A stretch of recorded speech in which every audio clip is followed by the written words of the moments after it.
ایک بات آپ کی خدمت میں عرض کرنی ہے، آپ نے اس کو ضرور ذہن میں رکھنا ہے۔ ترمذی میں حدیث ہے، نبی پاک علیہ السلام نے فرمایا یہ جو ذی الحج کے پہلے 10 دن ہے نا، جتنی اللہ تعالیٰ ان 10 دنوں میں عبادت پسند کرتا ہے کسی اور دن میں نہیں کرتا۔ لیکن نا کچھ لوگ حج پہ چلے گئے، سعادت مل گئی، جن کے نصیب چمکے، اور جو یہاں بھی ہیں انہیں بھی لگایا ہوا ہے قربانیاں خریدو، قربانیاں کرو، اللہ کی راہ میں بانٹو۔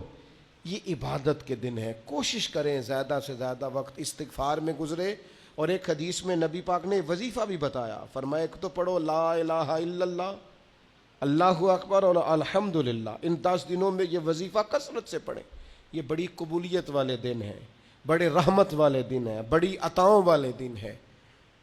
پوچھنا نہیں کسی بندے سے بھی کہ قربانی لی ہے کہ نہیں، کسی سے نہیں پوچھنا، کسی سے سوال نہیں کرنا کہ قربانی کا اس دفعہ کیا پروگرام ہے، قطعاً نہیں۔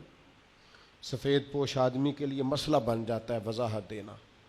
جب اللہ تعالیٰ نے سب پر فرض نہیں کی تو ہم کیوں تفتیش کرتے پھریں؟ ایک تو سوال نہیں کرنا، دوسرا خود سے دیکھ لیں کس نے خرید لیا ہے کس نے نہیں خریدی۔ جنہوں نے نہیں خریدی ان کی لسٹیں بنائیں، لائنیں لگا کے گوشت نہیں بانٹنا، کوشش کرنی ہے دروازے تک دے کے آئیں۔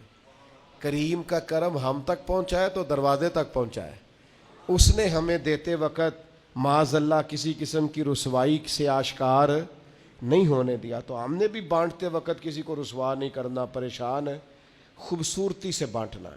کوشش کرنی ہے جہاں غربت زیادہ ہے وہاں ذرا زیادہ چلا جائے، لوگوں کو تقسیم کرنا ہے، اسباب بنانے، اور کسی کے آنے پر بھی چہرے پر شکن نہیں لانی کہ تو پھر آ گیا، پہلے بھی تو آیا تھا نا۔